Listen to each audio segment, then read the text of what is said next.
दिनैहाय बड'लेण्ड इउनिभारसिटियाव जोंनि मानगोनां गभर्नर बा इउनिभारसिटिनि चेन्सेलर बिथाङा गायसननाय एबा नटिफाइ खालामनाय मोनसे हाइ लेभेल इनकुवारि कमिटि फैदों।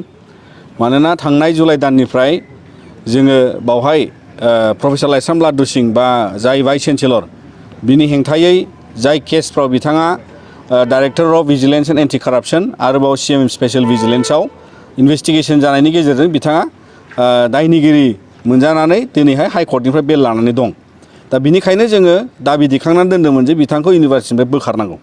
दा दिनै नाथाय बिथांखौ लिभआव दोननाय जादों आरो नाथाय बे इनकुवारि कमिटिया दिनै बेखौ नायबिजिरनो फैनायाव जों जयै बावहाय बर' थुनलाइ आफाद आरो बिटिआरनि बा गुबुन गुबुन जोंनि फरायसा आफाद जेरै बिटिआरनि एबिएमसु, गरखा समाज, आख्रासु आरो एससि स्टुडेन्टस इउनियन आरो आरसु दङ आरो बावहाय ABY माने अल बेंगलि इउथ एन्ड स्टुडेन्टस फेडारेसन दङ आरो लोगोसे गुबुन गुबुन बाहाय जोङो जयैहाय दिनै बे इस्युखौ लानानै जाहाथे बिथांखौ खुनु पर्दायै बड'लेण्ड इउनिभारसिटियाव थिसनफिननो मोना बा बिथांखौ भाइस चेन्सेलरनिफ्राय बोखारनांगौ आरो गोदान भाइस चेन्सेलर थिसननांगौ बे जोंनि दाबि हिसाबै जों बावहाय जि हाइ लेभेल इनकुवारि कमिटि फैदों मेम्बार 3 बिथांमोना फैदों आरो बिथांमोनखौ जोङो लोगो हमखांबाय।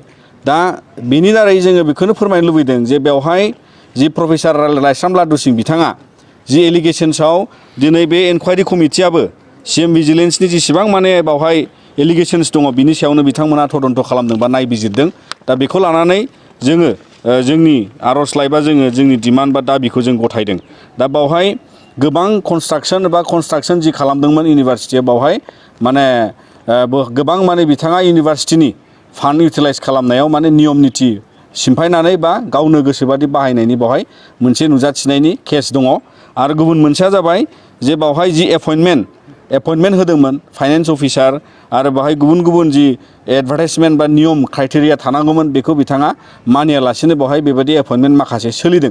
आरो बिनि गेजेरजों बावहाय नुनो मोन्दों जे बावहाय आरोबाव सासे सासपेन्डेड एसिस्टेन्ट प्रफेसार दङमोन बिथांनि नीलकमल सिंह प्रफेसार बिथांनि सेलारि जे सासपेन्डेडनि उनावबो रेगुलार होनायखौ नुनो मोन्दों। बेवहायबो प्रफेसार लाइस्राम लादु सिंआ माने लिंक दङ लोब्बा दङ बेखौ जों नुदों। आरो बेजोंहाय बावहाय मिन्थिगौ जे सासे फरायसा PhD प्रग्रामाव प्रफेसार लादु सिंनि सिङावहाय मेल'डि थांजाम होननाय सासे आइजो फरायसाया एडमिसन लादों। आरो बेवहाय जि एलिगेशन्स बिथाङा PhDनि गथाय इन्डाक्सन प्रग्रामनि नियम निति मानियालासिनो बेखौहाय आर्बिट्रेरिलि थिसननाय जादों। आरो बे थिसननायनि उनावबो बावहाय आरोबाव गुबुन गुबुन बाथ्रा जायखौ जों बुंनो लाजिथाव मोनो। मानोना जाय स्कलारा हिन्जावसा उइमेन्स हस्टेलाव थानांगौमोन बिथाङा बाव थायाखै भाइस चेन्सेलरनि क्वार्टारावनो बियो जोबथा थांनाय बोसोरसिम थादों। नाथाय जोङो थांनाय बोसोर जि केस जाबाय बिनि उनावसो बिथाङा बे फरायसाया हस्टेलाव बा बिनि क्वार्टाराव गैया नाथाय बिथाङा बे क्वार्टारावनो थायोमोन। दा नंखायनो गासै बिथांनि कारापसन एलिगेसन आरो बेबादि माने नियम निति फ्रड खालामनाय थगायनाय आरो बेबादि माने सासे फरायसा आइजोखौ गावनि क्वार्टाराव लाना दोननाय बे गासैबो माने मोनसे लाजिनांथाव आरो इउनिभारसिटिनि थाखाय मोजां मोनसे थासारि नङा। आरो बिनि थाखायनो जों जथायै बेबादि सासे सुबुंखौ बेवहाय इउनिभारसिटिनि भाइस चेन्सेलर दोननांगौ होननानै जों जयगथा दं होननानै सानाखै।